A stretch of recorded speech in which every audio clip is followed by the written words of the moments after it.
dapat rezeki mana yang dahulukan antara bayar utang atau bersedekah? Tapi rezeki itu tidak mencukupi untuk bayar utang. Kalau rezeki itu untuk sedekah dengan niat agar Allah berikan rezeki. Jadi ada, saya dapat rezeki, mana yang saya dahulukan, bayar utang atau sedekah?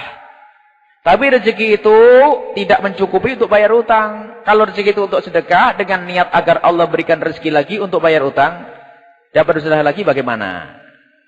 Ibu, jangan tertipu dengan seruan bersedekah. Hati-hati. Sebagian para penyeru kepada kebaikan menganjurkan sedekah, lupa mengingatkan utang. Kalau ibu punya utang jatuh tempo lalu ibu bersedekah, hukumnya haram.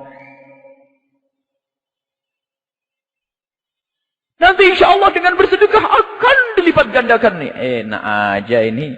Haknya orang lain dikasihkan, tidak benar itu, hati-hati. Selesaikan urusan utangmu. Kecuali jika utangmu belum jatuh tempo, hati-hati. Jadi jangan memaksakan bersedekah kalau sudah punya utang jatuh tempo.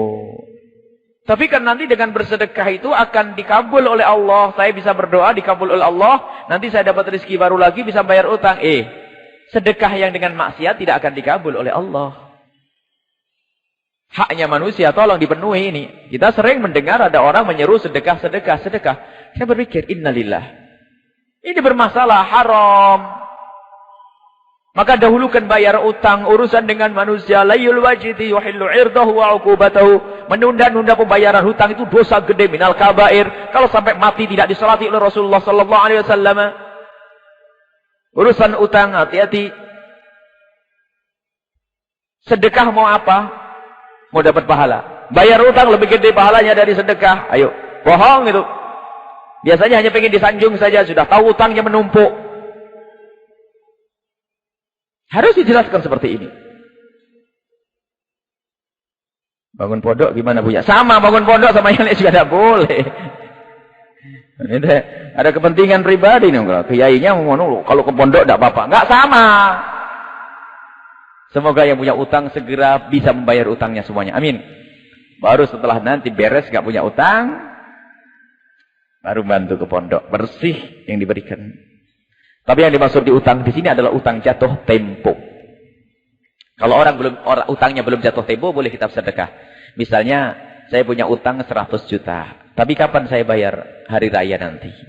Maka sebelum hari raya saya boleh bersedekah. Asalkan ada gambaran di hari raya nanti, saya ada gambaran untuk bayarnya. Dari mana kau bayar 100 juta? Saya akan jual barang itu nanti Ramadan, Syawal lah saya jual. Kalau ada gambar untuk bayarnya, maka itu boleh bersedekah. Tapi kalau tidak ada gambaran, seharusnya uang ini untuk menabung. Dan memang nanti ada, Ibn Athaillah akan menjelaskan lagi pada hikmah berikutnya, insyaAllah nyampe, bahwasanya tanda hawa nafsu yang kau ikuti adalah senang melakukan sunnah, berat melakukan wajib. Hawa nafsu senang melakukan sunnah, berat melakukan wajib. Sedekah sunnah mah rajin, tapi bayar zakat berat. Bener tuh. Orang kaya kalau ditanya, hei bos, enakan mana sedekah sama bayar zakat? Jujur nih. Iya bu, ya bener. Kalau bayar zakat kok berat ya. Tapi kalau sedekah berat ratusan juta. Bayar zakat berat. Kenapa?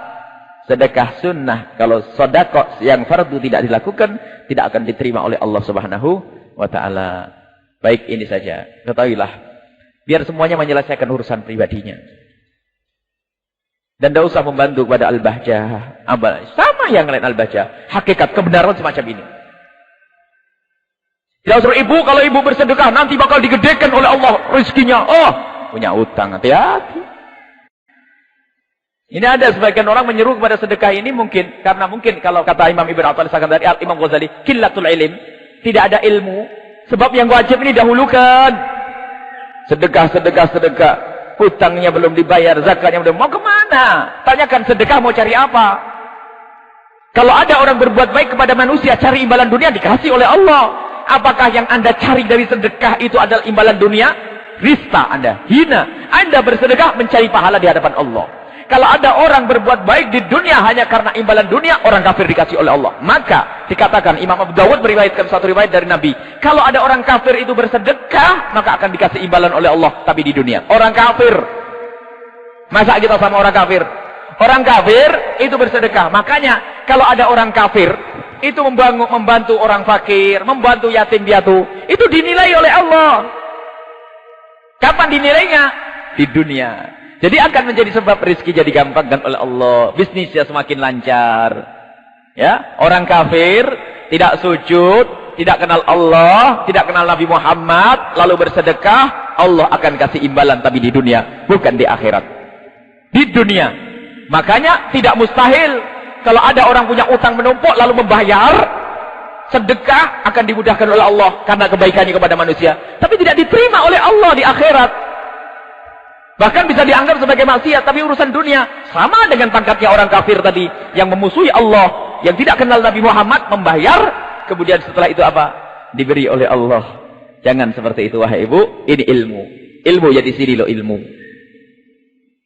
Jangan sampai ada di antara kita punya utang, punya zakat belum dibayari, lalu banyak sedekah. Dahulukan kewajiban ini.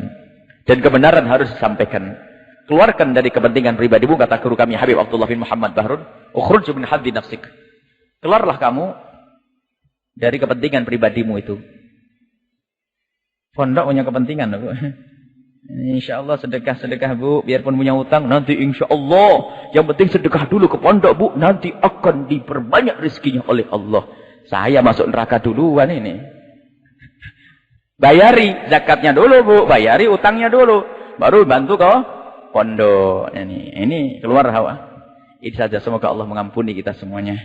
Dan kami sering juga pernah mendengar. Kadang-kadang kami ternyuh mendengar yang seperti itu. Karena apa?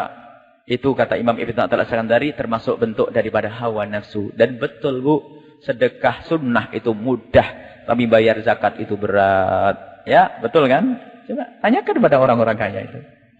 Sedekah sunnah paling senang, tapi kalau kalian bayar zakat, Masya Allah. Semoga Allah mengampuni dan menyelamatkan kita semua. Yang kaya-kaya ahli surga semua. Amin. Yang punya utang, semoga Allah segera mudahkan bayar utangnya.